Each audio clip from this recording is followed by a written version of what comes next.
इसिंग अफब इसिंग थाखन 2021 दगी अखोगी सिदा लेरब पाइपलाइन सिंग है तारे तोटी पाइपलाइन सिंग से सोरो की इविक्शन मरम होरगा लेरब सिंग पुल आउट तौबीख्रे लौथोपीख्रे अदुगा हौजिक फाउबदसु मखाताना सेमजिनबगी पोट अमसु लेते अदुगा यामना अखोइना हेना कंसर्न ओरिबदी हौखिबा 2019 की मार्च की थादगी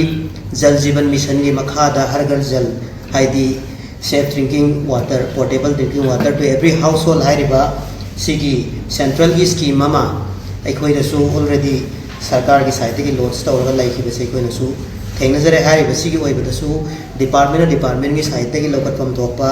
नेसेसरी मेजर्स सिंगसी मतम साना लोकलक्तबा अमदी हाना लेरंबा तोदी की पाइपलाइन सिंगसु सोरोकी पाकथोपना मरम ओरगा अखोइ लौथोपीखिबा हाइतारे अदुगा मतम सांगना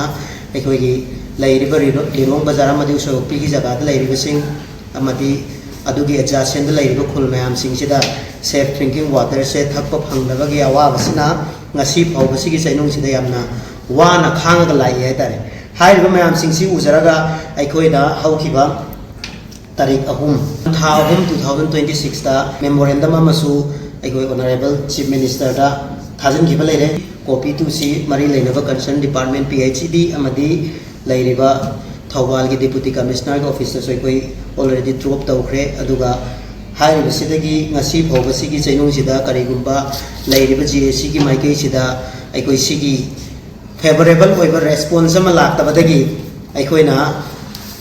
हयेंग तारीख 13 मार्च की तारीख 13 असिदगी अखोइ मतम कक्तना इनडेफिनाइट ओइबा जनरल स्ट्राइक अखोइ हाईवे से सत्थजरगनी हाइरिबा जनरल स्ट्राइक असि अखोइ हयेंग तांग 13 इवनिंग की पुंग 5 दगी लेप्तना सत्थजरगनी हाइरिबसिदा लेरिबा मैम पुनमक सपोर्ट तौमिनसि अखोइ इसेंशियल सर्विस नत अमदी एग्जाम सिंग अमरी लेनबसिंगदा अखोइ कोमथोकसगनी अदुगा अखोइना हाइरिबसिंगसिदा लेबा मैम सिंगसु सबसाना अखोइ सपोर्ट तौबिनबा हाइपोचो अखोइ लेनबा मरी लेनबा JAC की माइकेदगी अपील तौजरी।